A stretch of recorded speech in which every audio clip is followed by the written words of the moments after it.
नमस्ते फ्रेंड्स, आज हम गेट पुट का सॉफ्टवेयर कॉन्फ़िगरेशन देखेंगे। डाटा को राइट और रीड करने के लिए, राइट करने के लिए पुट डीबी और रीड करने के लिए गेट ब्लॉक का यूज़ करते हैं। हमने मास्टर को वर्जन टिया पोर्टल वर्जन 19 में रखा है, मास्टर सीपीयू को, जिसमें ब्लॉक लिखा जाएगा, और रिमोट पार्टनर को हमने वर्जन 16 में लिख के रखा है।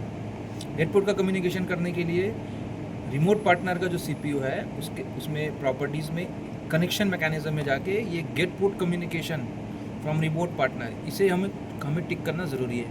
ये हम टिक करेंगे। पहला कॉन्फ़िगरेशन ये है। उसके बाद हम दूसरे में डीबी बनाएंगे। पुट ब्लॉक को यूज़ करने के लिए एक हम सेंड डीबी बनाएंगे। सेंड डीबी में हमने यहाँ पे 2 बुल रखा है और 4 इंटीजर रखा है। इसे बनाते समय एक चीज़ का ध्यान रखना है, यहाँ पे जो ऑप्टिमाइज डाटा ब्लॉक है ये अनटिक रहना चाहिए। अनटिक कर देने के बाद में ये जो एड्रेस है ये जनरेट हो जाएगा। इस प्रकार से अगर आप बाइट वाइज देखें तो ये 8 एंड 9, क्योंकि इंटीजर में 2 रहता है, एंड ये 0.0, टोटल 10 बाइट्स के लेंथ का ये डीबी है। डीबी बनाने के बाद हम एक एफसी लेंगे, फंक्शनल चार्ट लेंगे, और यहाँ पे हम पुट डीबी का ब्लॉक लेंगे। पुट डीबी के ब्लॉक में अगर हम जाएंगे तो इसमें 2 कॉन्फ़िगरेशन लगता है। एक तो कनेक्शन पार्टनर, जिसमें हम बताएंगे कि डाटा कहाँ से कहाँ भेजना है, और दूसरा डीबी के बारे में इंफॉर्मेशन देंगे। तो कनेक्शन पैरामीटर में जाने पे ये हमारा, जिसमें वर्जन 19 में हम है, ये मास्टर सीपीयू है, और यहाँ पे पार्टनर में अनस्पेसिफाइड करके इसे हम 0.6 192.168 0.4 ये हमारा मास्टर सीपीयू है, एंड 0.6 हमारा रिमोट सीपीयू है। रिमोट सीपीयू माने ये वाला, जहाँ पे हमको रिसीव करना है डाटा। तो ये ब्लॉक के बारे में हुआ। ब्लॉक में हमें जाने पे हमें 4 पैरामीटर्स को कॉन्फ़िगरेशन करना है। एक रिक्वेस्ट में एक क्लॉक हर्ट्ज़ की साइकिल देंगे, क्योंकि ये ब्लॉक को एक बार एग्जीक्यूट करने पे सिर्फ एक डाटा देता है, इसलिए हमें बार बार इसे एग्जीक्यूट करना है पल्स के थ्रू। दूसरा पैरामीटर है राइट एरिया। राइट एरिया मतलब डाटा कहाँ से उठाना है। तो हमने, आप देखिए, सेंड डाटा DB40 के 0.0, DB40 के 0.0 से स्टार्ट होगा, 10 का लेंथ होगा, जो मैं ऑलरेडी बता चुका हूँ, और ये बाइट में रहेगा। उसके बाद में सेंड एरिया मतलब वो कहाँ पे रिसीव होगा, पार्टनर सीपीयू में। तो वहाँ पे भी हमने जो डीबी बनाया है, आप देखेंगे यहाँ पे मैं रिसीव डीबी बनाया हूँ, DB40 सेम रखने से आसानी रहेगी करके। यहाँ भी इसका कॉन्फ़िगरेशन सेम रखना पड़ेगा। अगेन हमें इस प्रॉपर्टीज़ में जाके ये हटा देना होगा। तो 2 बुल और 4 इंटीजर सेम, इसका भी लेंथ 10 है, 10 बाइट्स का। तो DB40 0.0 स्टार्ट, लेंथ 10, और ये बाइट रहेगा। ये कॉन्फ़िगरेशन कर देने के बाद आप प्रोग्राम को डाउनलोड कीजिए। डाउनलोड कर देने के बाद में अब हम देखेंगे कि ये तो एग्जीक्यूट हो रहा है पुट का ब्लॉक, डाटा जा रहा है कि नहीं। तो ये हमारा सेंड डाटा है ब्लॉक। डीबी को खोल के हम ऑनलाइन में चले जाएंगे। ऑनलाइन में जाने के बाद ये हमारी प्रेजेंट वैल्यू है अभी, और ये हमारा पार्टनर सीपीयू है।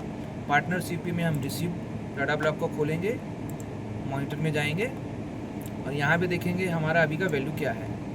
तो अभी आप देख पा रहे होंगे, दोनों बुल फॉल्स है, यहाँ पे दोनों bool false. 0 to 406 0 data match हो रहा है। डाटा जा रहा है कि नहीं ये जानने के लिए अगर मैं इसे ट्रू करूँ, अब देखिए यहाँ पे ट्रू हो गया, क्योंकि डाटा अभी जा रहा है यहाँ से। 400 को यदि मैं 300 करूँ तो देखिए यहाँ भी 400 से 300 हो गया। एक दूसरा तरीका है इसे जानने का कि डाटा आ रहा है कि नहीं आ रहा है। जहाँ पे आप रिसीव कर रहे हैं, इस डाटा को भी अगर आप चेंज करने की कोशिश करेंगे, जैसे कि 2 को मैं 200 करने की कोशिश करता हूँ, तो 200 हो गया, लेकिन फिर से 2 हो गया, क्योंकि ये डाटा यहाँ से रीड हो रहा है। यहाँ पे ये पुट ब्लॉक ख़त्म है। अभी उसके बाद हम देखेंगे डाटा को रिसीव कैसे करना है। डाटा को रिसीव करने के लिए हमें गेट ब्लॉक का यूज़ करना पड़ेगा। इसमें भी सेम वही कॉन्फ़िगरेशन है। चूँकि हम डाटा भेज रहे हैं, इसलिए हम यहाँ पे रिसीव डाटा बनाएंगे मास्टर सीपीयू में। हमने कॉन्फ़िगरेशन सेम ही रखा है। और अगेन यहाँ पे आप देखेंगे ये ऑप्टिमाइज डाटा ब्लॉक्स ये डिसेलेक्टेड रहना चाहिए। ये हो गया। एंड देन चूँकि अब ये यहाँ से रिसीव होगा तो यहाँ से ये सेंड होगा रिमोट पार्टनर से, तो यहाँ पे सेंड डाटा हमने यहाँ पे फिर से एक बना लिया है सेम, बट इसका नाम दिया है DB46 और यहाँ पे भी हमने DB46 करके रखा है। अभी ब्लॉक में जाएंगे, ब्लॉक में जाने पर फिर से 2 कॉन्फ़िगरेशन आएगा। पहले में हम ये बता रहे हैं कि डाटा कहाँ से कहाँ आएगा। ये हमारा मास्टर CPU है, पार्टनर CPU है 0.4 एंड 0.6। और उसके बाद ब्लॉक पैरामीटर। ब्लॉक पैरामीटर में वंस अगेन रिक्वेस्ट में हम ब्लॉकर्स की साइकिल दे रहे हैं ताकि ये ब्लॉक बार बार एग्जीक्यूट होता रहे। Read area, read area DB46 0.0 length 10 bite.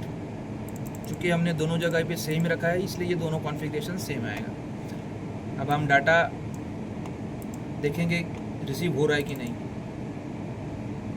ये हमारा रिसीव DB है। रिसीव DB में